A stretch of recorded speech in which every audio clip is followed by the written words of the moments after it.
কচুরলতি, কাঁঠালের বিচি, চিংড়ি মাছ একাত্রে রান্না হয়ে গেছে, দেখলেই খাইতে ইচ্ছে করে।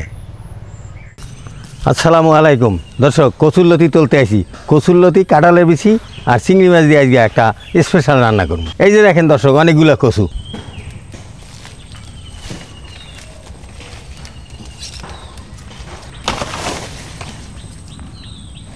এই যে দর্শক দেখেন কত বড় একটা লতি।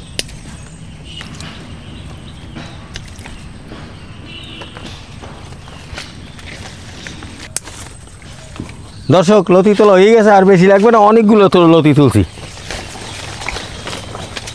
এই যে দেখেন দর্শক, আমার চাইতেও বড় এই লতি। ঢাকা শহরে 100 টাকার বেশি দাম আছে। মনে হয় 10-12 মিনিট সময় হয়েছে, এর মধ্যে এতগুলো লতি তুলে লাইছি, এত লতি হয়েছে। দর্শক চলেন বাড়িতে যাই কাঁঠালাড়িটা কুটতে লই। কাঁঠালাড়ি আর লতি দিয়ে চিংড়ি মাছ রান্না করবো আজকের। দেই কাঁঠালাড়ি হুগাইছে কিনা।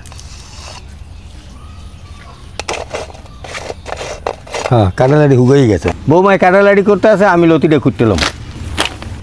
আমাদের এখানে বই বলেই বেশি চেনে মাছ।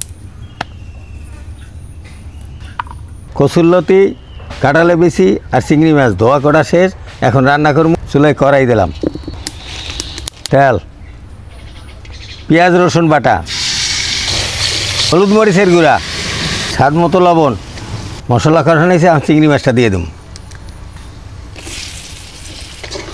চিংড়ি মাছটা কষানোর পরে কাঁঠালের বিচিটা কষাই নেব। চিংড়ি মাছটা কষানো হয়েছে, এখন কাঁঠালের বিচিটা কষাইলাম। কাঁঠালের বিচি সেদ্ধ হওয়ার জন্য পরিমাণ মতো পানি দিয়ে দেব। কাঁঠালাড়িটা ভালোভাবে সেদ্ধ করে নিতে হবে। কাঁঠালাড়িটা সেদ্ধ হয়ে গেলেই আমি লতিটা দিয়ে দেব। রান্না হয়ে গেছে, এখন উঠে গেলাম। কচুরলতি, কাঁঠালের বিচি, চিংড়ি মাছ একাত্রে রান্না হয়ে গেছে, দেখলেই খাইতে ইচ্ছে করে। বিসমিল্লাহ, সেই মজা হয়েছে।